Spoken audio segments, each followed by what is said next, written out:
இந்த நாள் கர்த்தர் உண்டு பண்ணின நாள். ஹல்லேலூயா. இந்த நாள் கர்த்தர் உண்டு பண்ணின நாள். ஆம், உண்மையாகவே இந்த நாளை ஆண்டவர் நமக்கென்று நியமித்து தந்திருக்கிறார். இன்றைக்கு நாம் ஜீவனோடு நாம் இருக்கிறோம் என்றால் அது கர்த்தருடைய சுத்த கிருபை. நாம் இவ்வளவு அழகான ஒரு சுத்தமான ஆக்சிஜனை சுவாசிக்கிறோம், அது கர்த்தருடைய கிருபை. இப்படி நாம் இன்டர்நெட் மூலமாக இணைந்து ஆண்டவரை துதிக்கிறோம், அது ஆண்டவருடைய சுத்த கிருபை. ஆண்டவர் பெரியவர். இந்த நாளிலும் அவர் நம்மளை ஜீவனோடு வைத்திருக்கிறதற்காக நாம் அவரை நன்றியோடு துதிக்க வேண்டும்.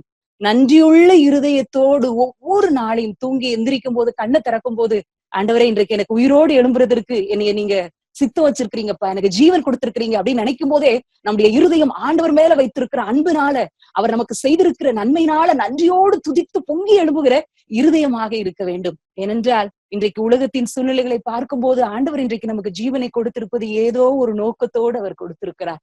ஏதோ இன்னும் அநேக காரியங்களை நம்ம செய்வோம் நினைச்சு அவர் நம்மளை எதிர்பார்க்கிறார். அவருடைய திட்டத்திற்கு, அவருடைய சித்தத்திற்கு நான் ஒரு வகையில ஏதோ அவருடைய கட்டுமான பணியில ஒரு செங்கலா நம்ம இருப்போம் என்பதை நினைத்து ஆண்டவர் நமக்கு ஜீவனை கொடுத்திருக்கிறார். நாம் மரித்தவர்களைப் போல அவர்களை விட நம்ம நல்லவர்கள் என்பதனால அல்ல, அவர் நம்ம மேல வச்ச கிருபை. கிருபை என்பது தகுதியில்லாத ஒருவனுக்கு கொடுக்கப்படுவதுதான் கிருபை. எந்த தகுதியுமே இல்லாத நமக்கு ஆண்டவர் கிருபையின் மேல கிருபையை நமக்கு கூட்டி கொடுத்திருக்கிறார். அவருடைய அன்பு பெரியது, அவருடைய கிருபை பெரியது. அவர் நம்ம வைத்திருக்கிற இரக்கம், ஈவு எல்லாமே அளவிடப்பட முடியாத இறைவன். அந்த தேவனுக்கு முன்பதாக நாம் பணிந்து குனிந்து முழங்கால் படியிட ஆண்டவர் இந்த நாளை தந்திருக்கிறதற்காக ஆண்டவரை நன்றியோடு துதிக்கிறேன். இன்றைக்கும் உலக திருச்சபையினுடைய ஒழுங்கின்படி இந்த நாள் என்ன நாள் அப்படின்னு சொன்னா குட் ஃப்ரைடே. ஆண்டவர் நமக்காக, நம்முடைய பாவங்களுக்காக சிலுவையிலே மரித்த அந்த நாளை நினைவு கூறுகிறது எல்லா திருச்சபைகளும் சபைகளும். இந்த நாள்ல கூட சிலுவை என்பது ஒரு வெற்றியின் சின்னம். சிலுவை என்பது தோல்வி எல்லாவற்றையும் நிராகரித்து சாத்தானின் தந்திரங்கள், சாத்தானுடைய சதிகள் எல்லாவற்றையும் காலின் கீழ் நசுக்கி ஒரு வெற்றியடைய செய்த ஒரு வெற்றியின் சின்னம் தான் சிலுவை. நாம் சிலுவையில நம்ம என்னென்ன ஆசீர்வாதங்கள் எல்லாம் நம்ம பெற்றுக்கொள்ளலாம் அப்படின்னு சொன்னா, பாவத்தோடு இருக்கிற வாழ்க்கை, சாபத்தோடு இருக்கிற வாழ்க்கை, வியாதியோடு இருக்கிற வாழ்க்கை, வேதனையோடு இருக்கிற வாழ்க்கை, தனிமைப்படுத்தப்பட்ட வாழ்க்கை, கைவிடப்பட்ட வாழ்க்கை, மரண பயத்தோடு இருக்கிற வாழ்க்கை, எல்லா வாழ்க்கையிலும் அப்படிப்பட்ட சூழ்நிலைகள்ல நம்ம சிலுவையை நோக்கி நம்ம பார்த்தோம் அப்படின்னு சொன்னா, தேவன் ஒரு பெரிய ஆசீர்வாதத்தை வைத்திருக்கிறார். பாவத்திலிருந்து நித்திய ஜீவனை கொடுக்கிற வாழ்க்கை, தனிமைப்படுத்தப்பட்ட சூழ்நிலையிலிருந்து ஆண்டவர் நான் உன்னோடு கூட இருக்கிறேன் என்ற ஒரு உறுதிமொழி கொடுக்கிற ஒரு வாழ்க்கை, வியாதியோடு இருக்கிற நேரத்துல நம்மை சுகப்படுத்துகிற ஒரு ஹீலிங், எல்லாவற்றையும் ஆண்டவர் இந்த சிலுவையில நமக்காக சம்பாதித்து வைத்திருக்கிறார். ஆகவே இந்த சிலுவையை பார்க்கும் போது அந்த சிலுவையின் சின்னம், அந்த ஒரு சிலுவை, அதுல ஆண்டவர் நமக்காக கொடுத்த விலைக்கிறையும், அவர் பேசின அந்த வார்த்தைகள் போதும் நம்முடைய ஜீவிய காலம் முழுவதிலும் நாம் கிறிஸ்துவோடு வாழ்வதற்கு அது நிச்சயமான போதுமான வார்த்தைகளா இருக்கும். ஒருவேளை இன்றைக்கு உலகம் கலங்கி கொண்டிருக்கிறது. பெரிய வல்லரசு நாடுகள் கூட என்ன செய்வோம் என்று திகைத்து கைவிடப்பட்ட ஒரு சூழ்நிலையில இருக்கிறத போல உணர்ந்து கொண்டிருக்கிற நாட்கள், ஒரு அந்தகாரம், ஒரு இருள் சூழ்ந்து கொண்டிருக்கிறத போல ஒரு நாட்கள். மனிதர்களுடைய, உங்களுடைய, என்னுடைய வாழ்க்கையில கூட ஒரு திடீரென்று நம்ம யோசிச்சோம் அப்படின்னு சொன்னா, ஐயோ நம்முடைய அடுத்து இந்த ஊரடங்கு காரியங்கள் எல்லாம் சரியான பிறகு நம்ம எப்படி நம்ம எடுக்கிற வாடகைகளை கட்டுவோம், இருக்கிற எல்லா காரியத்தின் பண தேவைகள் எப்படி சந்திக்கப்படும், நம்முடைய எதிர்காலம், வேலை என்னாகும் அப்படின்னு சொல்லி நிறைய கேள்விகள் நம்முடைய உள்ளத்துல இருக்கிறது. ஆனால் சிலுவையிலிருந்து அதற்கு ஒரு பதில் உண்டு. என்ன பதில் என்றால், இயேசு கிறிஸ்து நம்முடைய இந்த சூழ்நிலையின் வழியாக ஆண்டவர் சிலுவையில கடந்து சென்றிருக்கிறார்.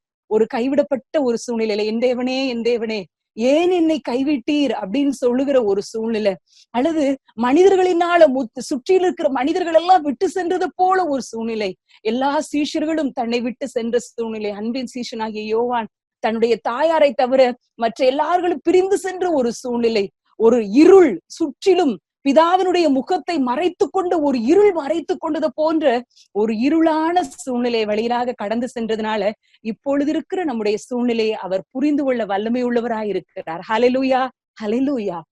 அவர் நம்முடைய சூழ்நிலை அவருக்கு தெரியும். நம்முடைய இருதயத்தின் அங்கலாய்ப்பு அவருக்கு தெரியும். நம்முடைய எதிர்காலத்தை குறிச்ச பயம் அவருக்கு தெரியும். நம்முடைய தனிமையான சூழ்நிலை அவருக்கு தெரியும். நம்மை சுற்றி இருக்கிறவர்கள் உதட்டை பிதுக்கி அவர்கள் தலைகளை துலுக்கி இவங்க ஆண்டவருக்காக வாழ்ந்தேன்னு சொன்னாங்களே, இவங்களையே நட்சிக்க கூட முடியவில்லையே, இவர்களுடைய வேலையை இவர்களுடைய காரியத்தையே இவர்களால பார்க்க முடியவில்லையே, இவர்கள் நிமித்தம் நமக்கு என்ன நன்மை வரப்போகிறது என்று மனிதர்கள் சொல்லுகிற வார்த்தைகளையும் அவர் அறிந்திருக்கிறார். ஆகவே தான் சொல்லுகிறார் 22ஆம் அதிகாரம் சங்கீதத்திலே தாவீது தீர்க்க தரிசனமாக அந்த அதிகாரத்தை எழுதி வைத்திருக்கிறார். என் தேவனே ஏன் என்னை கைவிட்டீர் என்று சொல்லும் போது அதுல ஒரு 24ஆம் வசனம் ரொம்ப ஆச்சரியமான வசனத்தை பார்க்க முடியும். என்ன வசனம் என்றால், உபத்திரவப்படுகிறவனுடைய உபத்திரவத்தை அவர் அற்பமாய் எண்ணாமலும் அருவருக்காமலும் அவனுக்கு உதவி செய்ய வல்லமை உள்ளவராய் இருக்கிறார் என்று வேதம் சொல்லி இருக்கிறது. ஒருவேளை நம்முடைய பாரத்தை, நம்முடைய பயத்தை, என்னவாகுமோ, பொருளாதார நெருக்கடி என்னவாகுமோ, என் தனிப்பட்ட குடும்பத்தின் வாழ்க்கையில நான் இதை இனிமே எப்படி ஃபேஸ் பண்ணணும் அப்படின்னு சொல்லி குடும்ப தலைவர்கள் திகைத்து கொண்டிருக்கலாம்.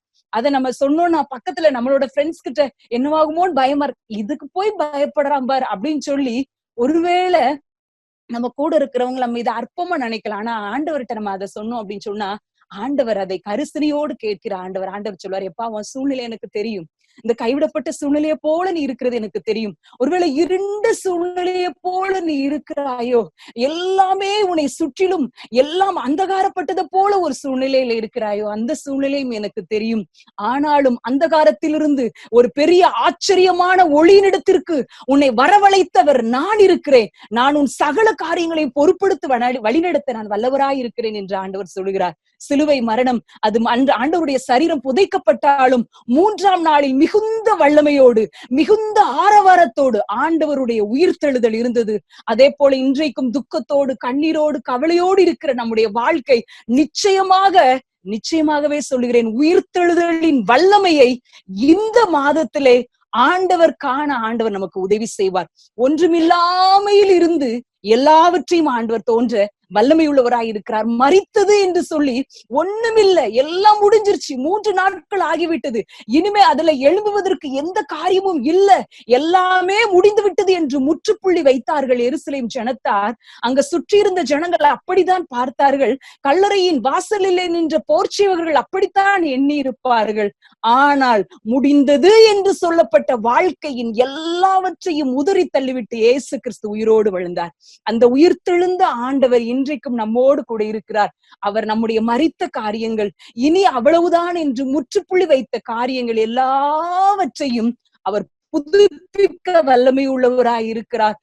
முன்பு இருந்ததை காட்டிலும் அவர் பல மடங்கு ஆசீர்வாதத்தோடு பிறருக்கு ஆசீர்வாதமாய் நம்மளை மாற்றுவார் என்பதிலே எந்த சந்தேகமும் இல்லை. ஹல்லேலூயா.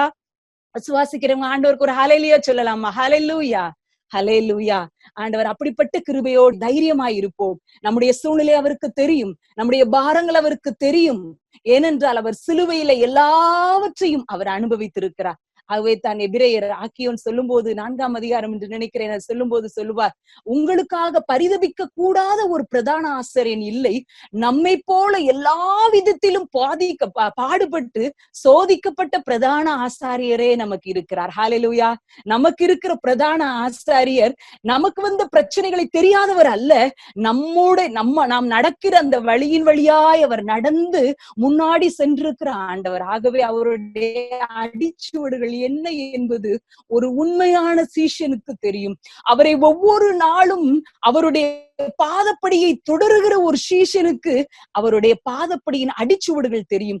ஆகவே இந்த வழியாய் கடந்து சென்றிருக்கிற ஆண்டவருடைய அடிச்சுவடுகளை கண்டு அதிலேயே நம்முடைய பாதத்தை வைத்து நாம் பின்தொடர்ந்து செல்லுவோம். நிச்சயமாக வெற்றிக்குரிய வாழ்க்கையை, நித்திய ஜீவனை பெற்றுக்கொள்ளக்கூடிய வாழ்க்கையை நாம் மகிழ்ச்சியாக சுதந்திரித்துக் கொள்வோம். ஹல்லேலூயா. இப்பொழுதும் ஆண்டவருடைய வார்த்தைக்கு நேராக நாம் கடந்து செல்லும் முன்பதாக ஒரு நிமிடம் கண்களை மூடி இருதயத்தை திறந்து, ஆண்டவரே நீர் என்னோடு பேசும், தாகத்தோடு வந்திருக்கிறேன் ஆண்டவரே, ஆண்டவர் நம்மோடு பேசுவார். அன்பின் பிதாவே, இந்த காலை வேளையிலே கர்த்தர் எங்களோடு பேசுவீராக என்று சொல்லி ஜெபிக்கிறோம். பேசுவது நீங்கள் அல்ல, பிதாவின் ஆவியானவரே என்று வேதம் சொல்லிருக்கிறே. உம்முடைய வார்த்தையை கேட்க நாங்கள் வந்திருக்கிறோம். கர்த்தர் எங்களோடு பேசுவீராக. தொடக்கம் முதல் முடிவு வரைக்கும் உங்க ஆளுகை, உங்க பிரசன்னம் இருக்கட்டும். துதிகன மகிமையெல்லாம் உமக்கு செலுத்துகிறேன். இயேசுவின் மூலம் ஜெபிக்கிறேன் பிதாவே. அமேன், அமேன். ஒரு குறிப்பிட்ட நாட்டிலிருந்து ஒரு பெரிய விமானம் நிறைய வெளிநாட்டுக்கு போகக்கூடிய பயணிகளை ஏற்றி கொண்டு கிளம்ப ஆயத்தமாயிருந்தது. அது வானத்துல பறந்து அந்த தூர தேசத்தை நோக்கிய திசை நோக்கி அது சென்று கொண்டிருந்தது. திடீரென்று கால சூழ்நிலையில் ஏற்பட்ட ஒரு பயங்கரமான மாற்றத்தின் நிமித்தமாக கட்டாயமாக அது அருகில் இருக்கிற ஒரு ஏர்போர்ட்ல அது தரையிறங்க வேண்டிய ஒரு சூழ்நிலை. அது பக்கத்து நாட்டுல ஒரு அண்டை நாட்டுல கிட்ட தரையிறங்க வேண்டிய ஒரு சூழ்நிலை வந்தது. அந்த பெரிய விமானத்தை அந்த விமானி மிகவும் நேர்த்தியாக மிகவும் அழகாக அது தரையிறக்கினார். ஜனங்கள் எல்லாரும் ஏர்போர்ட்ல வெயிட் பண்ணாங்க. அடுத்து எப்போ நம்ம போக வேண்டிய இடத்திற்கு போக மிகவும் அவசரமான வேலையோடு வந்தோமே, இந்த காரியத்தை செய்ய வேண்டும் என்று சொல்லி ஏர்போர்ட்ல அந்த விமானத்திலிருந்து வந்தவர்கள் பலவிதமான கேள்விகளோடு ஒரு டென்ஷனோடு எல்லாரும் அமர்ந்திருக்கிறாங்க. கிட்டத்தட்ட மணிக்கணக்காகிறது. ஒரு 2.5 மணி நேரத்துக்கு பிறகு அந்த ஏர்போர்ட்ல இருந்து ஒரு மைக் மூலமாக ஒரு செய்தி வருகிறது. நீங்க போகக்கூடிய அந்த நாட்டிற்கு போவதற்கு ஒரு போக வேண்டிய ஒரு விமானம் இருக்கிறது. அதுல ஒரு 30 சீட் மாத்திரம் இருக்குது. நீங்க இதுல இருக்கிற நாங்க பெயர் வாசிக்கிறவர்கள் நீங்க அதுல ஏறிக்கலாம் அப்படின்னு சொல்லி பெயர் வாசித்தாங்க. ஒரு ரிசப்ஷனிஸ்ட் போல ஒரு அக்கா வந்து உட்கார்ந்தாங்க. அவங்களுக்கு முன்னாடி ஒரு டேபிள் இருந்தது, நேம் லிஸ்ட் இருந்தது. அப்போ அவங்க பெயர் வாசிக்கிறதை அந்த இறங்கின பிளைட்ல இருந்து வந்து யாராலையும் பொறுத்து கொள்ள முடியவில்லை. எல்லாரும் வேகமாக அந்த டேபிளுக்கு முன்னாடி ஓடி வந்தாங்க. முன்னாடி வேகமா வந்து நான் தான் எனக்கும் சீட் கொடுங்க, நான் இந்த மாதிரி ஒரு மீட்டிங் அட்டென்ட் பண்ணணும், நான் இவ்வளவு அவசரமாக போக வேண்டும், நான் இவ்வளவு மருத்துவ ஒருத்தரை நான் பார்க்க வேண்டும் சொல்லி ஆளாளுக்கு எல்லாரும் அவர்களுடைய தேவைகளை சொல்லி அந்த முந்திய அடித்து கொண்டு வந்தார்கள். அப்போ இந்த நாட்டிலிருந்து போன ஒரு பெரிய தொழிலதிபர், ஒரு பெரிய பிரமுகர், அந்த நாட்டினுடைய சொன்ன உடனே அந்த நாட்டுல இருக்கிற மக்களுக்கு தெரியும். அப்படிப்பட்ட ஒரு பிரமுகர் தொழில் அதிபர் அவர் வந்து அந்த டேபிளை பயங்கரமா தட்டி சொன்னாரு, எனக்கு நீங்க இந்த பிளைட்ல இடம் கொடுக்கணும். நான் யாருன்னு தெரியுமா, நான் யாருன்னு தெரியுமா, ஹூ ஆமை அப்படின்னு சொல்லிட்டே இருந்தாரு. அந்த ரிசப்ஷனிஸ்ட் சொன்னாங்க, பொறுமையா சொன்னாங்க, சார் கொஞ்சம் வெயிட் பண்ணுங்க, உங்களுக்குரிய எல்லா காரியத்தையும் செஞ்சுட்டே இருக்கிறாங்க, கட்டாயம் உங்களை கரெக்டான நேரத்துல கூட்டு போயிருவாங்க, கொஞ்சம் வெயிட் பண்ணுங்க சார் அப்படின்னு சொல்லி பொறுமையோட பல முறை சொன்னாங்க. அவர் அந்த விடவே இல்லை, டேபிள பயங்கரமா தட்டி நான் யார் தெரியுமா அப்படின்னு சொன்னார். உடனே அந்த லேடி பக்கத்துல இருக்கிற போன்ல இருக்கிற ரிசீவர் எடுத்தாங்க, போனை காதுல வச்சாங்க. அங்க சொன்னாங்க, போன் பண்ணாங்க, சார் இங்க ஒருத்தர் இருக்கிறாரு, அவர் தன்னையே யாருன்னு தெரியாதவர் போல இருக்கிறாரு, நான் யார் தெரியுமான்னு கேக்குறாரு, தயவு செய்து வந்து அவரை ஏதாவது மெடிக்கல் ஹெல்ப் பண்ணுங்க சார் அப்படின்னு சொன்னோடனே ஒரு ஃபியூ செகண்ட்ஸ்ல ஒரு வீல் சேரோட ஒரு 2 பேர் வந்தாங்க. அவரை கட்டாயப்படுத்தி அதுல உட்கார வச்சு என்ன செஞ்சுட்டு போயிட்டாங்க, கூட்டிட்டு போயிட்டாங்க. அவர் சொன்னாரு, நான் யார் தெரியுமா, எவ்வளவு பெரிய ஆள், எனக்கு இடம் வேணும் அப்படின்னு சொன்னாரு.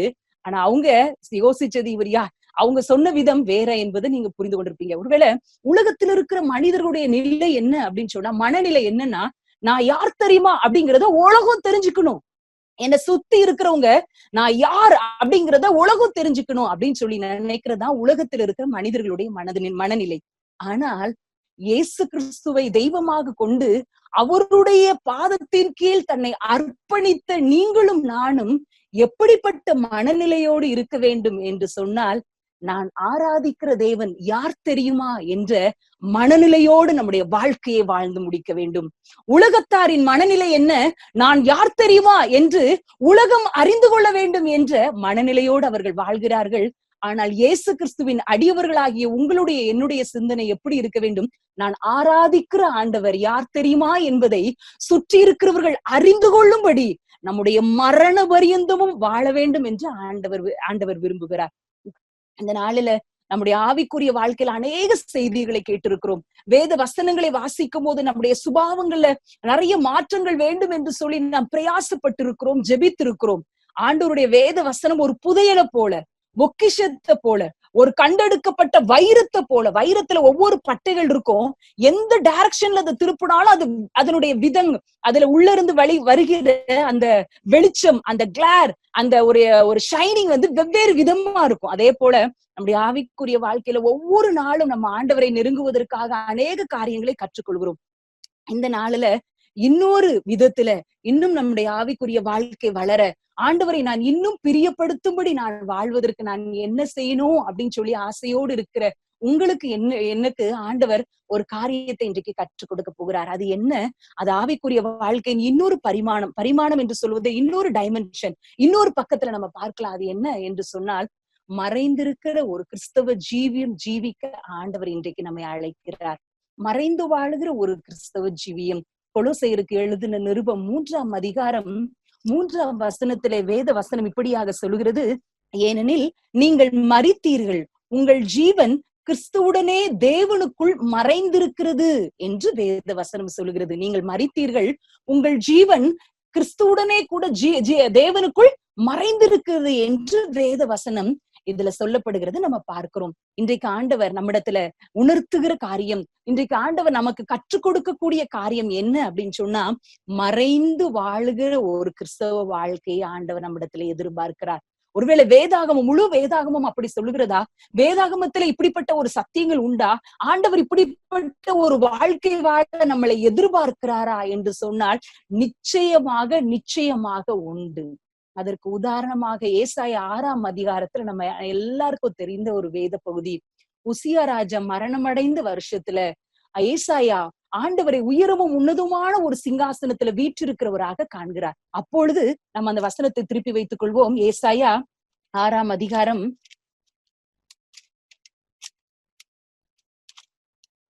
2ஆம் வசனம் நான் வாசிக்கிறேன்.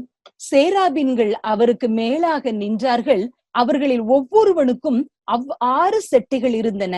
அவனவன் 2 செட்டைகளால் தன் தன் முகத்தை மூடி, 2 செட்டைகளால் தன் தன் கால்களை மூடி, 2 செட்டைகளால் பறந்து ஒருவரை ஒருவர் நோக்கி, சேனைகளின் கர்த்தர் பரிசுத்தர் பரிசுத்தர் பரிசுத்தர், பூமி அனைத்தும் அவருடைய மகிமையால் நிறைந்திருக்கிறது என்று கூப்பிட்டு சொன்னார்கள். இதுல அழகான ஒரு தரிசனத்தை ஏசாயா பார்க்கிறார். பரலோக தரிசனத்தை பார்க்கிறார். உயரமும் உன்னதமான சிங்காசனத்திலே தேவாதி தேவன் வீற்றிருக்கிறார். அவருக்கு 2 பக்கத்திலையும் என்ன இருக்கு? சேராபின்கள் என்ன செஞ்சுட்டு இருக்கிறாங்களா? ஆண்டவரை துதிப்பதற்காக பரிசுத்தர் பரிசுத்தர் என்று துதிப்பதற்காக நின்று கொண்டிருக்கிறார்கள். ஒவ்வொரு சேராபின்களுக்கும் 6 செட்டைகள் இருந்தன. 6 செட்டைகள் இருந்தன என்று வேதம் சொல்கிறது. 6 செட்டைகள் இருக்கின்றன. செட்டைகள் எதற்காக கொடுக்கப்படுகிறது என்றால், உடனடியாக குட்டி பிள்ளை முதற்கொண்டு சொல்வோம், செட்டை எதற்கு? பறப்பதற்காக கொடுக்கப்படுகிறது. ஆனால் இந்த பரலோக வாசிகளுக்கு எதற்காக இந்த 6 செட்டைகளை பயன்படுத்துகிறார்கள் என்றால், 2 செட்டைகளால் தங்களுடைய முகத்தை மறைத்து, 2 செட்டைகளால் தங்களுடைய கால்களை மறைத்து, 2 செட்டைகளால் பறக்கிறார்கள் என்று வேதம் சொல்லுகிறது. நன்றாக யோசித்து பாருங்கள். 6 செட்டைகளை தேவன் கொடுத்தார், 6ம் பறப்பதற்காகத்தான். ஆனால் பெரிய தேவனை மகிமை உள்ளவராக, பெரிய பரிசுத்தம் உள்ளவராக, ஒருவராய் பெரிய அதிசயம் செய்கிறவர்களாக சேராபீன்கள் அவர்களை காணும்போது, தேவனை காணும்போது அவங்க செய்கிற காரியம் 2 செட்டைகளால், ஐயோ எங்களுடைய பிரகாசிக்கிற முகம் அவருடைய முகத்திற்கு முன்பதாக காட்டுவதற்கு தகுதியுடையது அல்ல என்று சொல்லி 2 செட்டைகளால் தங்களுடைய முகத்தை மறைக்கிறார்கள். எங்களுடைய கால்கள் சுறுசுறுப்பான கால்கள் தான், எப்பொழுதும் அவருடைய காரியங்களுக்காக ஓடுகிற கால்கள் தான், அந்த கால்களையும் நாங்கள் மறைக்கிறோம் என்று சொல்லி தேவனுடைய மகிமைக்கு முன்பதாக தங்களை யோசித்து பார்த்தபோது 2 செட்டைகளால் தங்களுடைய கால்களை மூடி 2 செட்டைகளால் பறக்கிறார்கள். அதாவது கிரியை எதற்காக அந்த சிறகு படைக்கப்பட்டதோ, கிரியை செய்வதற்கு படைக்கப்பட்டதை காட்டிலும், வெளிப்படையான கிரியைக்கு பயன்படுத்தப்பட்டதை காட்டிலும் தங்களை மறைக்க 2 மடங்கு செட்டைகளை அந்த சேராபின்கள் பயன்படுத்தினார்கள் என்று வேதம் சொல்லுகிறது. இதிலிருந்து ஆண்டவர் நமக்கு சொல்லுகிற காரியம் என்ன அப்படின்னு சொன்னா, நம்முடைய காரியமும் நம்ம ஆண்டவருக்காக செய்கிற காரியமாய் இருக்கலாம், நாம் ஆண்டவருக்காக செய்கிற ஊழியமாய் இருக்கலாம். எல்லாவற்றிலும் நம்முடைய பிரகாசிக்கிற முகங்கள், ஐயோ உங்க முகத்தை பார்த்தா சென்டர் ஆஃப் அட்ராக்ஷன், இவங்க சொன்னாங்கன்னா இது சரியா இருக்கும், இவங்க வந்தாங்கன்னா இந்த காரியமே எல்லாம் நல்லா இருக்கும், கலகலப்பா இருக்கும், ரொம்ப இன்ட்ரெஸ்டிங்கா இருக்கும் அப்படின்னு சொல்லி எந்தெந்த காரியங்கள்ல தேவனை விட நம்மை மகிமைப்படுத்தக்கூடிய காரியத்தை சுற்றில் இருக்கிறவர்கள் நினைக்கிறார்களோ, அப்பொழுதெல்லாம் நம்முடைய பிரகாசிக்கிற முகத்தை நாம் மறைத்துக் கொள்ள வேண்டும். ஆண்டவருக்காக சுறுசுறுப்பாக ஓடுகிற கால்கள், இந்த பிரதர்கிட்ட இந்த சிஸ்டர்கிட்ட என்ன காரியம் சொன்னாலும் ஆண்டவருக்காக செய்யக்கூடிய காரியம் எதனால இவங்ககிட்ட நம்பி சொல்லலாம், சுறுசுறுப்பானவங்க எதனால இவங்க செய்வாங்க அப்படின்னு சொல்லி நினைக்கிற நம்முடைய சுறுசுறுப்பான கால்களை ஆண்டவருக்கு முன்பதாக மறைத்துக் கொள்ள வேண்டுமா? நம்முடைய பிரகாசிக்கிற முகத்தை மறைத்து கொள்ள வேண்டும். சுறுசுறுப்பான நம்முடைய கால்களையும் மறைத்து கொண்டு, ஆண்டவரே நீர் மாத்திரம் பெருகணும்ப்பா, உங்க மகிமை மாத்திரம் இதுல மகிமைப்படக்கூடியதாய் இருக்க வேண்டும். இது ஆண்டவருடைய ஊழியம். ஆண்டவருக்காக நாம் எதை செய்தாலும் அது ஆண்டவருடைய ஊழியம். அந்த ஆண்டவருடைய ஊழியத்திலே மனிதன் மறைக்கப்பட வேண்டும், தேவன் மகிமைப்பட வேண்டும். ஹல்லேலூயா. மனிதன் எப்பொழுதும் மறைந்திருக்கிறவனாக காணப்பட வேண்டும். எந்த காரியமாய் இருந்தாலும் அதில் தேவன் மாத்திரமே மகிமைப்பட வேண்டும். ஆண்டவருடைய ஊழியத்திலே மனிதன் தன்னை மறைத்து ஆண்டவரை மகிமைப்படுத்துகிறவனாக காணப்படும் போது நிச்சயமாக அந்த ஊழியம் சிறக்கும் என்பதுல சந்தேகம் இல்லை. அப்படி தங்களை மறைத்திருந்து அவர் பரிசுத்தர் பரிசுத்தர் என்று வான தூதர்கள் அவர்களை பாடின போது அவர்கள் இருந்த அந்த அழகாக போடப்பட்டிருக்கிறது, அந்த நிலைக்கால்கள் கூப்பிடுகிறவர்களின் சத்தத்தினால் வாசல்களின் நிலைகள் அசைந்தது, ஆலயம் புகையினால் நிறைந்தது என்று வேதம் சொல்லி இருக்கிறது. நம்ம எப்பொழுதெல்லாம் நம்மை மறைத்து ஆண்டவரை மகிமைப்படுத்தி நம்முடைய ஊழியத்தை நாம் செய்கிறோமோ அப்பொழுது அப்பொழுதெல்லாம் நடக்கிற காரியம் என்ன தெரியுமா? ஆலயம் தேவனுடைய மகிமையினால் நிரப்பப்படும். அதனுடைய சத்தத்தினால் வாசல் நிலைகள் அசைக்கப்படும். அவருடைய வல்லமையை அந்த சபை காணும் என்பதுல சந்தேகம் இல்லவே இல்லை. ஆலயத்தை மகிமையினால் நிரப்புகிற ஆண்டவர் வாசல் நிலைகளை அசைக்கிற அவருடைய வல்லமை வெளிப்படும் என்பதில சந்தேகமே இல்லை. இப்பொழுதும் அந்த வசனத்திலிருந்து நம்ம இன்னும் யோசிச்சோம் அப்படின்னு சொன்னா, ஒருவேளை பரலோகவாசிகளே தங்களை மறைத்து கொள்ளக்கூடிய நிலையில இருப்பாங்க அப்படின்னு சொன்னா, பெருமையின் விஷமேறிய நம்ம நம்மளை மறைத்து கொள்ளணும்ல. சின்ன காரியத்துல கூட ஈஸியா நம்ம வாழ்க்கையில பெருமை வந்துருது. எப்போது ஒரு சின்ன காரியத்தை நம்ம செஞ்சு பார்த்தா கூட செஞ்சோம் அப்படின்னு சொன்னா, அந்த காரியம் ரீவைண்ட் பண்ணி நம்ம அதை போட்டு மற்றவர்கள் புகழ்ந்த வார்த்தை, நீங்க தான் இதை நல்லா செஞ்சீங்க, ரொம்ப நல்லா இருந்துச்சு அப்படின்னு சொல்ற வார்த்தையை நம்ம சமையல் செய்யும் போது, என்ன வேலை செஞ்சா டிரைவிங் பண்ணும்போது அந்த காரியத்தை ரீவைண்ட் பண்றோம். ரீவைண்ட் பண்ணி போட்டு பார்த்து சந்தோஷம் அடைகிறோம். இன்றைக்கு ஆண்டவர் சொல்லுகிறார், பரலோகவாசிகளே தங்களை மறைத்து வாழுகிற ஒரு வாழ்க்கை வாழ வேண்டும் என்றால், பெருமையின் விஷமேறிய நாம் இன்னும் நம்மை மறைத்து வாழ வேண்டும். பரலோக சட்டமே மறைந்து வாழுகிற சட்டமாய் இருக்கும் என்றால், இந்த பாவம் மிகுந்த உலகத்தில சாபம் மிகுந்த இந்த உலகத்துல வாழுகிற நாம் இன்னும் நம்மை மறைத்து வாழ ஆண்டவருடைய சமூகத்தை நாடணும். அட்வைஸ் இதுக்கெல்லாம் போதவே போதாது. தேவ சமூகம் மாத்திரம்தான் நம்மை மறைத்து வாழக்கூடிய இடமாயிருக்கும். வெளிப்படையாக நம்ம ஊழியத்தை செய்வதற்கு எவ்வளவு நேரம் நம்ம ஜெபிக்கிறோமோ அதற்கு 2 மடங்கு, எப்படி 2 மடங்கு செட்டுகளினால தூதர்கள் தங்களை மறைத்தார்களோ அப்படி 2 மடங்கு கிருபை நம்மை மறைத்து வாழ்வதற்கு தேவையாயிருக்கிறது. ஊழியம் செய்வதற்கு நாம் எவ்வளவு நேரம் ஜெபிக்கிறோமோ அதைவிட 2 மடங்கு ஜெபம் எதற்கு தேவையா இருக்குது? ஆண்டவரே, இந்த ஊழியத்தின் மூலம் நீர் மகிமைப்பட வேண்டும் அப்பா, நீர் மகிமைப்பட வேண்டும் ஆண்டவரே. நானல்ல ஆண்டவரே, என்னை மறைத்து வாழுகிற, என்னை ஆண்டவரே உம்முடைய சமூகத்திற்கு என்னை தாழ்த்துகிற ஒரு இருதயத்தை தாங்கன்னு சொல்லி ஜெபிப்பதற்கு அதிகப்படியான நேரமும் கிருபையும் தேவை என்பதை இந்த வேத பகுதி நமக்கு சுட்டி காட்டுகிறது. இந்த நாளிலும் இப்படி மறைந்து வாழ்ந்த ஒரு தேவனுடைய மனிதர், அவருடைய வாழ்க்கை ஒரு சாதாரண காரியம்தான். அதிலும் அவர்களுக்கு இருந்த மனநிலை என்ன அப்படின்னு சொல்லி நம்ம பார்க்கவிருக்கிறோம். அதற்கு அந்த நபர் யார் அப்படின்னு சொன்னா, மத்தேயு சுவிசேஷ புத்தகத்தை எழுதின ஆண்டவருடைய சீஷன். மத்தேயு எழுதின சுவிசேஷம் 9ஆம் அதிகாரத்தை திருப்பி வைத்துக் கொள்வோம். மத்தேயு 9ஆம் அதிகாரம் 9ஆம் வசனத்தை நான் வாசிக்கிறேன். இந்த 9ஆம் வசனத்துல என்ன போடப்பட்டிருக்குது அப்படின்னு சொன்னா, மத்தேயு எப்படி ஆண்டவர் அழைத்த போது அவருடைய சீஷனாக அவரை பின்தொடர சென்றார், அப்போது என்ன நடந்தது என்பதை மத்தேயு தன்னுடைய சுவிசேஷ புத்தகத்தில் எழுதியிருக்கிறார். 9ஆம் வசனம் நான் வாசிக்கிறேன். இயேசு அவ்விடம் விட்டு புறப்பட்டு போகையில் ஆயத்துறையில் உட்கார்ந்திருந்த மத்தேயு என்னும் ஒரு மனுஷனை கண்டு, எனக்கு பின் சென்று வா என்றார். அவன் எழுந்து அவருக்கு பின் சென்றான். பின்பு அவர் வீட்டிலே போஜன பந்தி இருக்கையில் அநேக ஆயக்காரரும் பாவிகளும் வந்து இயேசுவோடும் அவருடைய சீஷரோடும் கூட பந்தி இருந்தார்கள். இதுல என்ன வசனம் இருக்கு, என்ன காரியம் இருக்கு அப்படின்னு சொல்லி நம்ம யோசிக்கலாம். இயேசு கிறிஸ்து ஆயக்காரர்கள் என்றால் யார்? டாக்ஸ் கலெக்ட் பண்றவங்க. அன்றைக்கு அவர்களை யூதர்களை ஆட்சி செய்து ரோமர்கள் வந்து சிலரை வரி வசூலிக்கும்படி நியமித்திருந்தார்கள். அவர்களுக்கு தான் ஆயக்காரர்கள் என்று பெயர். அவர்கள் யூதர்களிடத்துல ஆட்சி செய்கிற ரோமர்களுக்காக வரிகளை வசூல் செய்வார்கள். வரி வசூல் செய்யும் போது அது கவர்மெண்ட் சொல்லி இருக்கிறது, அந்த ரோமருடைய சட்டத்திற்கு மேலாக தங்களுக்கும் வேண்டும் என்று சொல்லி அதிகமாக வரி வசூலித்ததுனால எப்பயுமே ஆயக்காரர்கள் அப்படின்னு சொன்னாலே ஒரு பிடிக்காத ஒரு சூழ்நிலைகள் தான் யூதருக்குள்ள இருந்தது.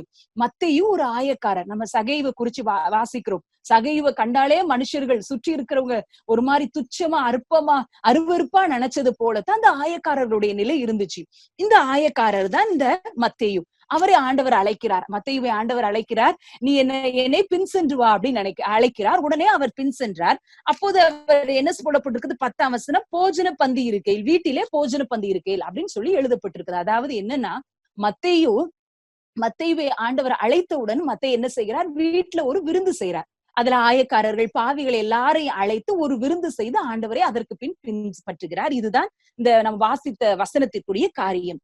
இந்த காரியத்தை லூக்கா தன்னுடைய சுவிசேஷத்துல எப்படி எழுதுகிறார் அப்படின்னு பார்த்தோம்னா, லூக்கா எழுதுற சுவிசேஷம் 5ஆம் அதிகாரம் 27ஆம் வசனம். லூக்கா 5:27 இதே சம்பவத்தை லூக்கா எழுதுகிறார். இவைகளுக்கு பின்பு அவர் புறப்பட்டு ஆயத்துறையில் உட்கார்ந்திருந்த லேவி என்னும் பெயருடைய ஒரு ஆயக்காரனை கண்டு, எனக்கு பின் சென்று வா என்றார். அவன் எல்லாவற்றையும் விட்டு எழுந்து அவருக்கு பின் சென்றான். அந்த லேவி என்பவன் தன் வீட்டிலே அவருக்கு பெரிய விருந்து பண்ணினான். அநேக ஆயக்காரரும் மற்றவர்களும் அவர்களோட கூட பந்தி இருந்தார்கள். மத்தேயு தன்னுடைய சுவிசேஷ புத்தகத்துல ஆண்டவரை நான் எப்படி ஊழியத்துக்கு அழைச்சவனே வந்தேன்னு சொல்றதுல ரொம்ப சிம்பிளா எழுதிட்டாரு. ஆண்டவர் என்ன அழைச்சாரு, ஒரு விருந்து, வீட்டிலே போஜன பந்தி இருக்கையில். விருந்து என்ற வார்த்தை மத்தேயு குறிப்பிடல. வீட்டில் என் வீட்டுல அப்படிங்கறத கூட அவர் ஸ்பெசிபிக்கா சொல்லல. வீட்டில் போஜன பந்தி இருக்கையில் அப்படின்னு சொல்லி அவர் அந்த காரியத்தை முடிச்சிட்டார். ஆனா ஆண்டவர் பரிசுத்த ஆவியானவர் மத்தேயு எதையெல்லாம் விட்டு வந்தார், அவர் செய்த காரியம் என்ன என்பதை லூக்காவின் மூலம் அவர் அழகாக எழுதி வைத்து விட்டார். என்ன எழுதி வச்சிருக்கிறாரு? லேவி அப்படின்னு கூப்பிடுறது லூக்கா இதுல லேவி என்று எழுதுகிறார். அது மத்தேயுவை குறிக்கிற மத்தேயுனுடைய இன்னொரு பெயர். எல்லாவற்றையும் விட்டு என்று இதுல எழுதப்பட்டு இருக்கிறது. மத்தேயுவை ஆண்டவர் அழைச்சோடனே வந்துட்டாருல்ல, அவர் எல்லாவற்றையும் விட்டுதான் வந்தாரு. ஆனா தன்னுடைய நிருபத்துல அதை தன்னுடைய சுவிசேஷ புத்தகத்துல அதை எழுதுறார். இவர் மத்தேயு சுவிசேஷ புத்தகம் எப்ப எழுதப்பட்டிருக்கும் அப்படின்னு சொன்னா, இயேசு கிறிஸ்துவனுடைய மரணம், உயிர்த்தெழுந்த பின்புதான் இந்த மத்தேயு தன்னுடைய சுவிசேஷ புத்தகத்தை எழுதுறார். எழுதும்போது நான் யோசிச்சு பார்த்தேன், எழுதிக்கிட்டே இருந்திருப்பார். இறகுல தோய்த்து மயில முக்கி இறகுல வச்சு எழுதிக்கிட்டே இருந்திருப்பார். எழுதிட்டு இருக்கும்போது தான் எப்படி ஊழியத்துக்கு வந்தோம் அப்படின்னு சொல்லி நினைக்கும் போது அப்படியே அவர் ஒரு நிமிஷம் சிந்திச்சு அப்படியே வச்சிருப்பார். உண்மையாகவே ஆயக்காரன் அப்படின்னு சொன்னா நிச்சயமா சொத்து சுகங்கள் இருந்திருக்கும். அதான் சகையை செய்யறாரு. ஆஸ்திகள் இல்ல, பாதியே விற்கிறேன், ஆழத்தனையா கொடுக்குறேன் அப்படின்னு சொல்லும் போது ஆயக்காரர்கள் மிகுந்த சொத்துள்ளவர்களா இருந்திருப்பாங்க. ஆகவே தான் நான் லூக்கா எழுதும் போது எல்லாவற்றையும் விட்டு அப்படின்னு சொல்ற. அப்போ நிறைய காரியம் அவருக்கு இருந்திருக்குது. அப்போ மத்தேயு எழுதும் போது நினைச்சிருப்பாரு, நான் பண்ணின பெரிய விருந்தை எழுதலாமா? இல்லவே இல்ல. யோசித்து பார்த்திருப்பார். 3.5 வருட காலங்களாக இயேசுவோடு கூட இருந்ததுனால அவர் செய்த தியாகத்தை அறிந்திருக்கிறார். அவர் பெரிய தேவனுடைய குமாரனாய் இருந்தும் தன்னை எவ்வளவாக தாழ்த்தினார். தலை சாய்க்க இடமில்லாமல் இருந்து அலைந்ததை, அவர் இரவும் பகலும் மலைகளிலும் போய் வனாந்தரத்திலையும் போய் ஜெபித்தத, அவர் என்ன செய்திருக்கிற எல்லா தியாகத்தையும் மத்தேயு கிட்டவே இருந்து எல்லாவற்றையும் அறிந்ததுனால தன்னை குறிச்சு எழுதும் போது எல்லாவற்றையும் விட்டு என்ற வார்த்தையை எழுதுவதற்கு அவருக்கு துணிவில்லை. நான் ஒரு பெரிய விருந்து பண்ணினேன் என்று சொல்வதற்கு கூட நான் அருகதை அற்றவன் என்றால், அவரோடு செய்த தியாகத்திற்கு முன்பதாக என்னுடைய தியாகம் ஒன்றுமே இல்லை என்பதை அறிந்து மத்தேயு வீட்டிலே போஜன பந்தி இருக்கையில் என்று சொல்லி எழுதி சிம்பிளா முடித்துட்டார். ஆனா லூக்கா மூலமா ஆண்டவர் அதை நமக்கு வெளிப்படுத்திட்டார். ஒருவேளை மத்தேயு யோசித்திருக்கலாம், பேதுரு கூட கம்பேர் பண்ணி பார்த்திருக்கலாம். பேதுரு வலையதான் விட்டுட்டு வந்தாரு இயேசு கூப்பிட்ட உடனே. யோவான், யாக்கோபு அவங்க கூட கம்பேர் பண்ணி பார்த்திருக்கலாம். அவங்க போட்டை தான் விட்டுட்டு வந்தாங்க. ஆனா நான் விட்டுட்டு வந்தது ஒரு பெரிய சம்பாத்தியம் தரக்கூடிய தொழிலை விட்டு வந்தேன், என்னுடைய பெரிய வீடு சொத்து சுகங்களை விட்டுட்டு வந்தேன்னு சொல்லி மற்றவர்களோடு தன்னோடு இருந்த அந்த 12 பேரோடு கம்பேர் பண்ணியிருந்தா இவர் விட்டு வந்தது பெரிய காரியமாக அவருக்கு தெரிந்திருக்கலாம். ஆனா அவர் கம்பேர் பண்ணது சுற்றி இருக்கிறவர்களோட அல்ல, வானத்தையும் பூமியை படைத்த தேவனோடு தன்னுடைய காரியத்தை கம்பேர் பண்ணி பார்த்தாரு. நான் ஒண்ணுமே இல்லையே ஆண்டவரே, நீர் எங்களுக்காக செய்த தியாகம், நீர் பரலோக மகிமையே விட்டு இந்த பூமிக்கு வந்திருக்கும் போது நான் விட்டு கொடுத்த காரியம், உம்முடைய பணிக்காக, உம்முடைய ஊழியத்திற்காக, உமக்காக நான் விட்ட காரியம் எல்லாம் ஒன்றுமே இல்லை என்பதை மத்தேயு அறிந்திருக்கிறார். தன்னை குறித்து எழுத கொஞ்சம் கூட விருப்பப்படாத ஒரு மத்தேயுவை நாம் பார்க்கிறோம். இன்றைக்கு இந்த காரியத்தின் மூலம் ஆண்டவர் நம்மோடு பேசுகிறார். மகளே, மகனே, எனக்காக, என்னுடைய ஊழியத்திற்காக நீ விட்டு வந்த காரியங்களை நான் பெரியதாகத்தான் நினைக்கிறேன். ஆண்டவர் எப்பயுமே நம்ம சாக்ரிஃபைஸ் பண்ற காரியத்தை அவரு ரொம்ப ஆசையோட பாப்பாரு. நம்ம செய்யற சின்ன காரியமா இருக்கலாம். செருபாபேல குறிச்சு போடப்பட்டிருக்கும். செருபாபேல் ஒரு ஆண்டவருடைய ஆலயத்தை கட்டுறதுக்கு அந்த தூக்கு நூலை கையில பிடிச்சிருந்தாரா, அந்த நூலை செருபாபேல பாக்குற கர்த்தருடைய கண்கள் சந்தோஷப்பட்டதுன்னு பாப்பாரு. செருபாபேல் கையில நூல் வச்சிருக்கதான் ஆண்டவர் சந்தோஷமா பாப்பாரு. நம்ம ஆண்டவருக்காக செய்கிற சின்ன சின்ன தியாகங்கள், சின்ன சின்ன காரியங்களே ஆண்டவர் சந்தோஷமா தான் பாப்பாரு.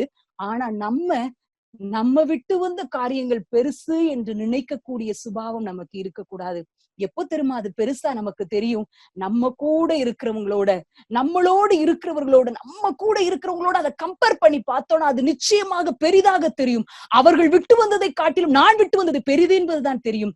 சுற்றி இருக்கிறவர்களே அல்ல, நம்முடைய கண்கள் ஒத்தாசை வருகிற பர்வதமாகிய பரலோகத்தை நோக்கும் போது, அவரோடு கூட நம்முடைய சுபாவத்தை ஒப்பிடும் போது, ஐயோ நான் ஒண்ணுமே இல்ல ஆண்டவரை என்று தரைமட்டமாக தாழ்த்த நமக்கு இது ஏதுவாகும். ஆகவே சுற்றி இருக்கிறவர்களை பார்த்து நம்ம நியாயம் தீர்த்து கொள்ள வேண்டாம்.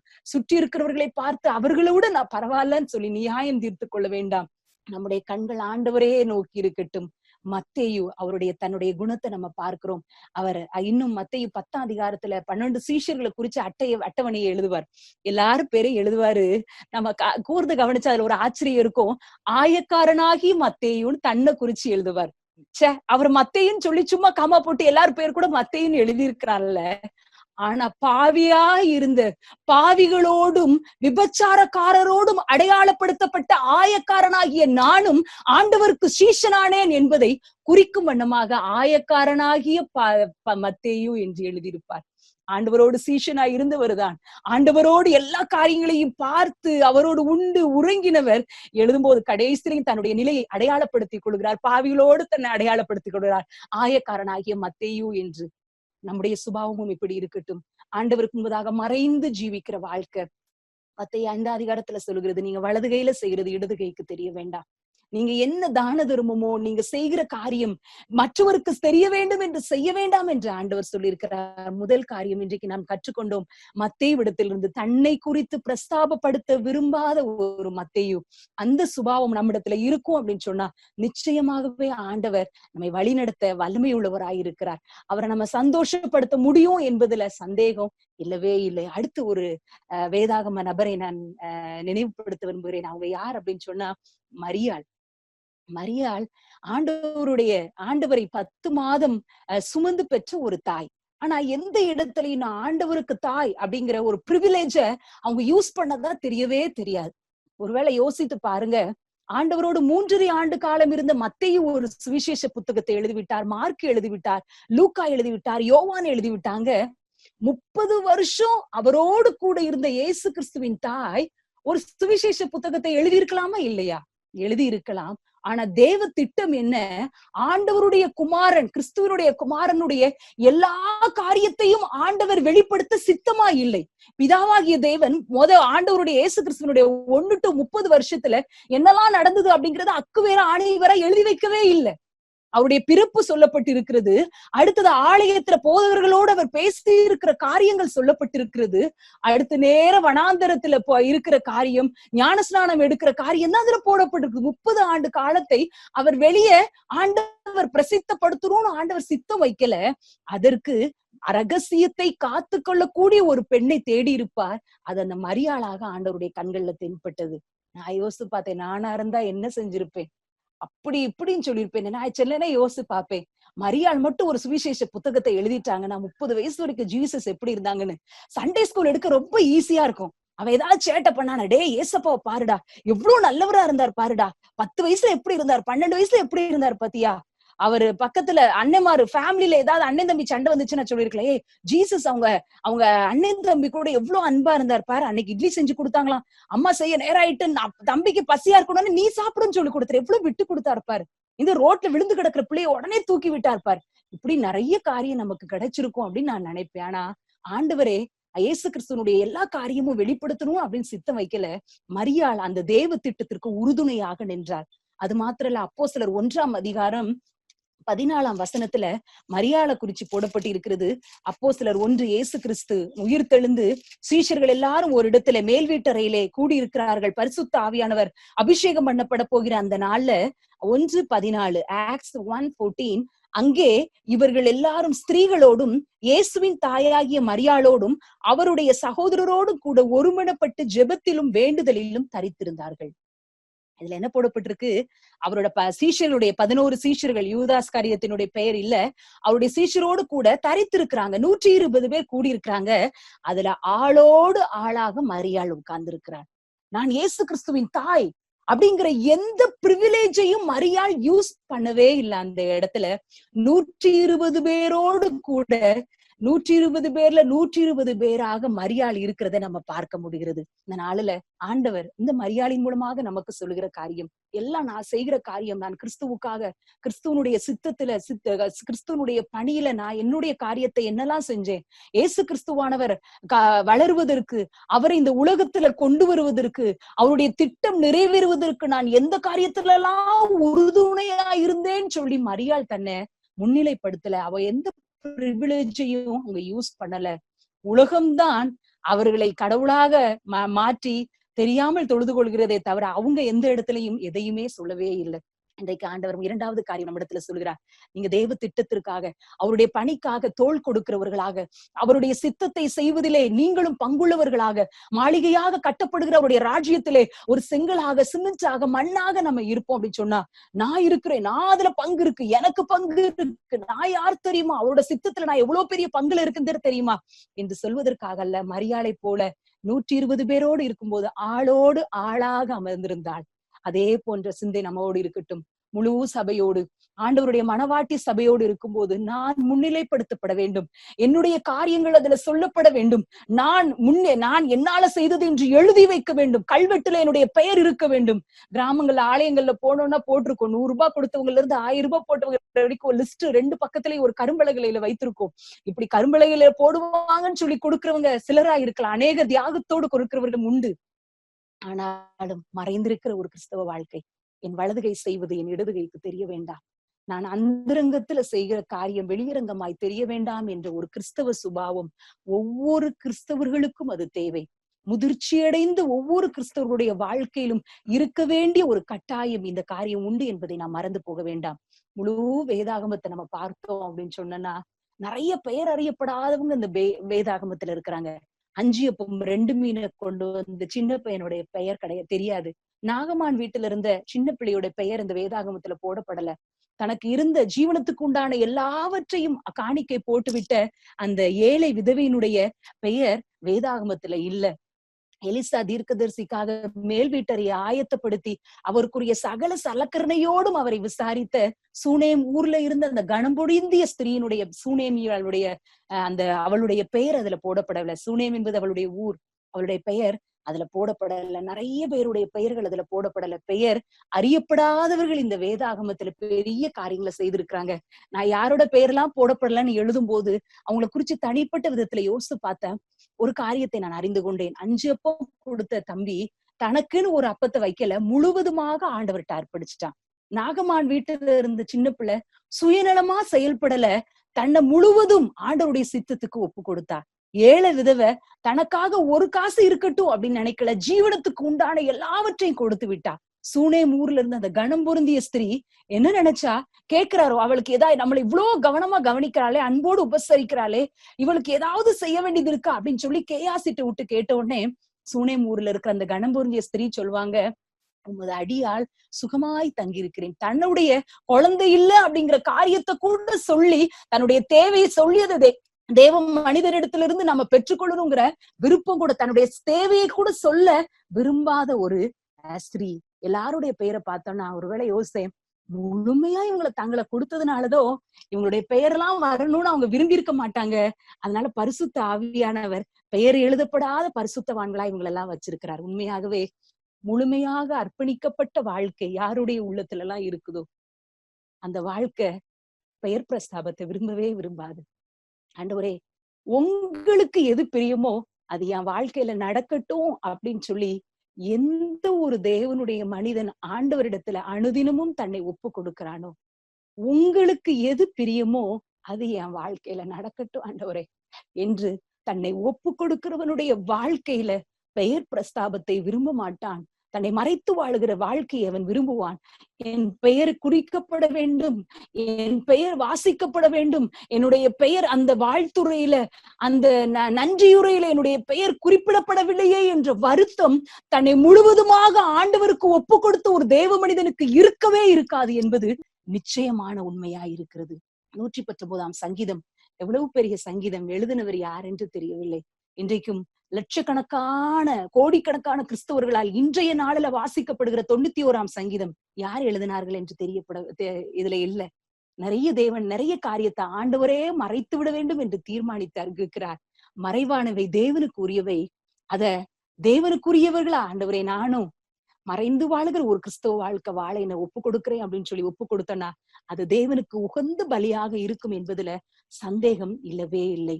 இந்த மறைந்து வாழுகிற கிறிஸ்தவ ஜீவியத்துக்கு நேர் ஆப்போசிட் ஆனது எது அப்படின்னு சொன்னா, என் பெயர் வரணும், என்னுடைய பெயர் நிலைநிறுத்தப்பட வேண்டும், நான் மரித்தாலும் என்னுடைய பெயர் இன்னும் சொல்லிக்கொண்டே இருக்க வேண்டும், என் சந்ததி என்னை புகழ வேண்டும், நான் மரித்தாலும் நான் ஆலயத்திற்கு கொடுத்த காணிக்கை இன்னும் இருந்து கொண்டே இருக்க வேண்டும், எத்தனையோ தலைமுறைகள் வந்தாலும் என்னுடைய பெயர் நிலைநாட்டப்பட வேண்டும் என்று இருக்கிற சிந்தை இந்த மறைந்திருக்கிற கிறிஸ்தவ ஜீவியத்திற்கு அப்படியே நேர் எதிர்மறையானது. அதற்கு நிறைய உதாரணங்கள் வேதத்தில் இருக்கிறது. காயின் ஆண்டவருடைய சமூகத்தை விட்டு தூரமா தள்ளுனதுக்கு அப்புறம், ஆண்டவர் சமூகத்தை விட்டு தூரம் ஓடி போன பிறகு அவர் ஒரு காரியத்தை செய்கிறார். ஆதியாகமம் 4ஆம் அதிகாரத்துல அது இருக்கிறது. காயின் தன்னுடைய மனைவியை நேசித்தான், ஒரு குழந்தையை ஒரு பிள்ளையை பெற்றான், அவனுக்கு ஏனோக்கு என்று பெயரிட்டு தன்னுடைய பிள்ளையினுடைய பெயரை அந்த பட்டணத்துக்கு வச்சான் அப்படின்னு சொல்லி அந்த வேத வசனம் போடப்பட்டு இருக்கிறது. தான் கட்டினதற்கு தன்னுடைய பெயரு மறக்கப்பட்டிருக்கூடாது அப்படின்னு சொல்லி தன்னுடைய மகனுடைய பெயரை அவன் வைக்கிறான். இதை நம்ம யோசிச்சோம் அப்படின்னு சொன்னா, எந்த ஒரு மனிதன் பின்மாற்றத்துல இருக்கிறானோ, ஆண்டவருடைய சமூகத்தை விட்டு துரத்தி விடப்பட்டு ஆண்டவருடைய சமூகத்தை விட்டு பின்வாங்கி போனோன்னு சொன்னா நம்ம நமக்குரியதை சிந்திக்க ஆரம்பித்து விடும். நான் நம்முடையது, என்னுடைய பெயர் பிரஸ்தாபம் என்று சிந்திக்கக்கூடிய மனநிலை நிச்சயமாக வந்துவிடும். எப்பொழுதெல்லாம் நமக்கு இப்படிப்பட்ட ஒரு நிலை வருதோ, என் பெயர் வரலையே, என் பெயர் இதுல இல்லையே, என் பெயரை சொல்லி தேங்க் பண்ணலையே அப்படின்னு சொல்லி இருக்கிற மனநிலை ஒரு ஃபிராக்ஷன் ஆஃப் செகண்ட்ஸ்ல இந்த சிந்தனை நமக்கு வந்துச்சுன்னா உடனே யோசிக்கணும், இது காயினின் ஆவி, இது பின்மாற்றத்தின் ஆவி என்பதை நாம் அறிந்து கொள்வோம்.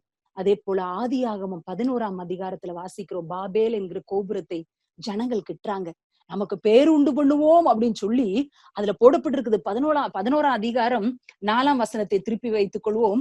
ஆதியாகமம் 11:4. பின்னும் அவர்கள், நாம் பூமியின் மீதெங்கும் சிதறி போகாதபடிக்கு நமக்கு ஒரு நகரத்தையும் வானத்தை அளாவும் சிகரமுள்ள ஒரு கோபுரத்தையும் கட்டி நமக்கு பேருண்டாக்க பண்ணுவோம் வாருங்கள் என்று சொல்லிக் கொண்டார்கள். மனுபுத்திரர் கட்டுகிற நகரத்தையும் கோபுரத்தையும் பார்க்கிறதற்கு கர்த்தர் இறங்கினார். மக்கள் நினைக்கிறாங்க, ஒரு பெரிய கோபுரத்தை நம்ம கட்டிடுவோம், வானத்தை வானத்தை தொடுகிற அளவுக்கு ஒரு சிகரமுள்ள ஒரு கோபுரத்தை நம்ம கட்டி நமக்கு பேருண்டாக பண்ணுவோம் அப்படின்னு சொல்லி பாபேல் அப்படிங்கிற ஒரு கோபுரத்தை கட்டுறாங்க.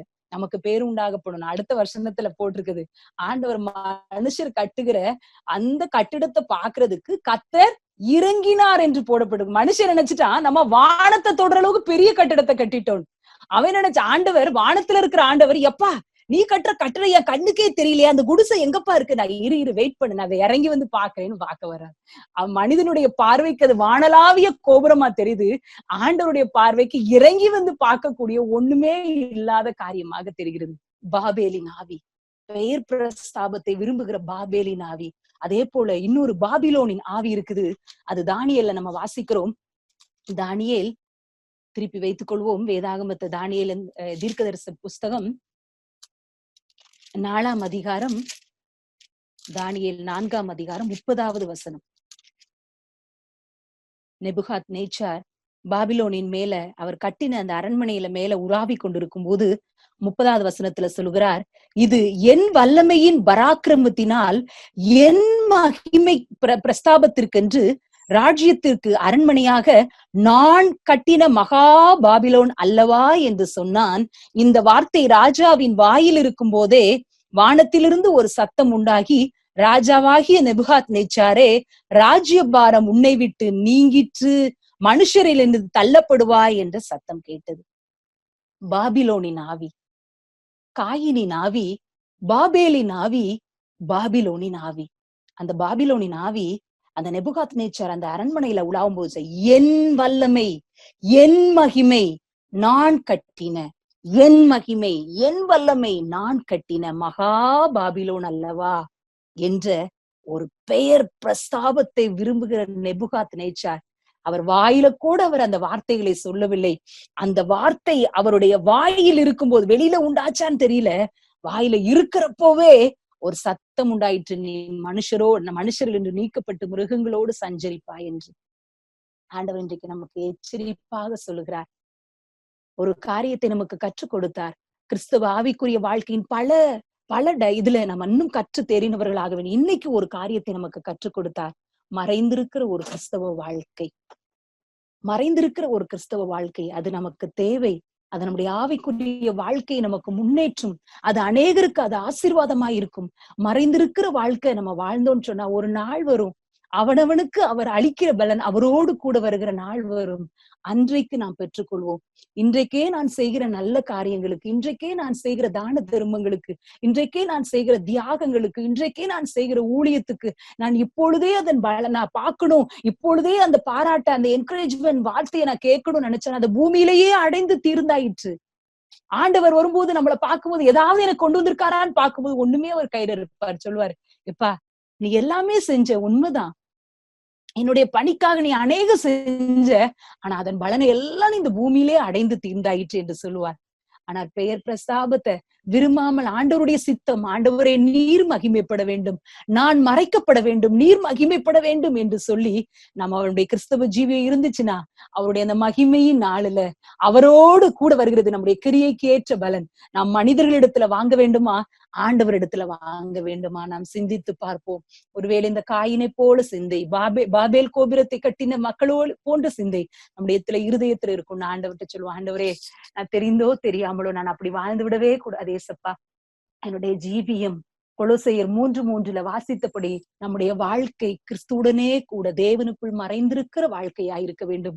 நீர் மகிமைப்படும் போது நானும் அந்த முகத்தின் பிரகாசத்துல வந்து நிக்கணும் ஆண்டவரே. அது வரைக்கும் மறைந்திருக்கிற ஒரு கிறிஸ்துவ வாழ்க்கை வாழ எனக்கு உதவி செய்யுங்க. மத்தேயு போல எந்த பிரிவிலேஜை யூஸ் பண்ணாத மரியாளை போல, அந்த ஏசாயாவுல வாசிக்கிற அந்த தூதர்களை போல எங்களை மறைத்து வாழுகிற கிறிஸ்தவ வாழ்க்கை வாழ எங்களுக்கு உதவி செய்யுங்கன்னு சொல்லி நம்ம ஆண்டவர் சமூகத்துல நம்ம அர்ப்பணிப்போம். நம்முடைய கிறிஸ்தவ வாழ்க்கை நிச்சயமாக ஒரு ஏர்முகத்தை போல ஆவிக்குரிய வாழ்க்கையில இன்னும் நம்மளை தாழ்த்துவோம். இன்னும் ஆண்டவர் சமூகத்துல நம்ம ஒப்பு கொடுப்போம். அந்த ஜீவியத்துக்கு நேராய் ஆண்டவர் நம்மை கடந்து செல்ல உதவி செய்வார். கண்களை மூடி நாம் ஜெபிப்போம். ஒரு அரை நிமிடம் நாமே சிந்தித்து பார்ப்போம். ஆண்டவரே, என்னுடைய வாழ்க்கை எப்படி இருக்கிறது ஆண்டவரே? பிறருடைய பார்வைக்கு நான் எப்படி வாழ வேண்டும் என்று நான் வாழ்ந்து கொண்டிருக்கிறேனா, அல்லது உம்முடைய கண்களுக்கு முன்பதாக நான் எப்படி இருக்கிறேன் என்று நான் வாழ்ந்து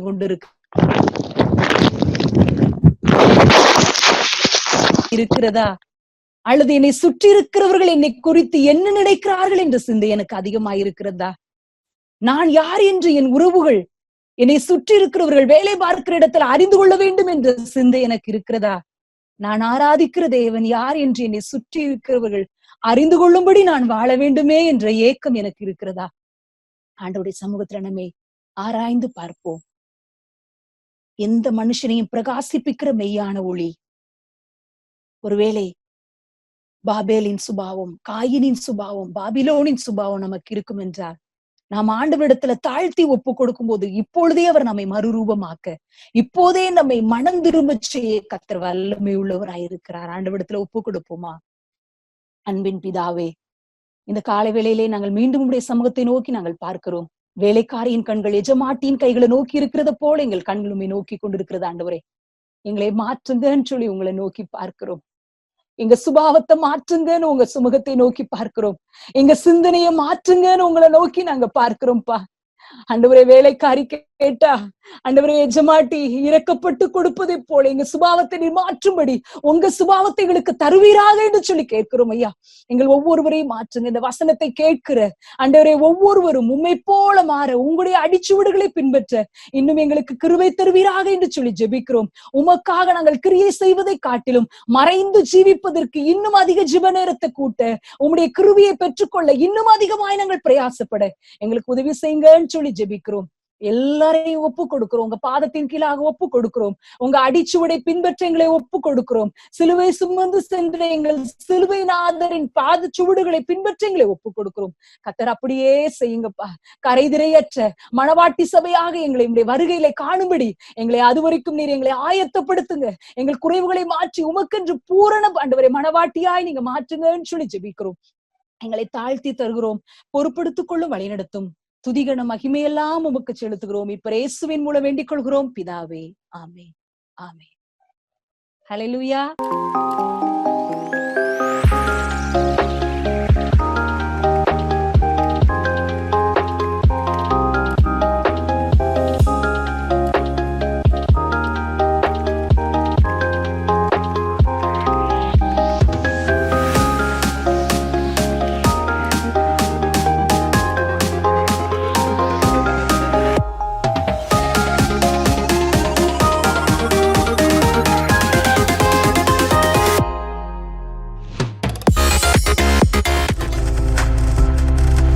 நீங்கள் பார்த்து கொண்டிருப்பது உங்கள் ஜாய் டிவி. உங்கள் துக்கம் சந்தோஷமாய் மாறும்.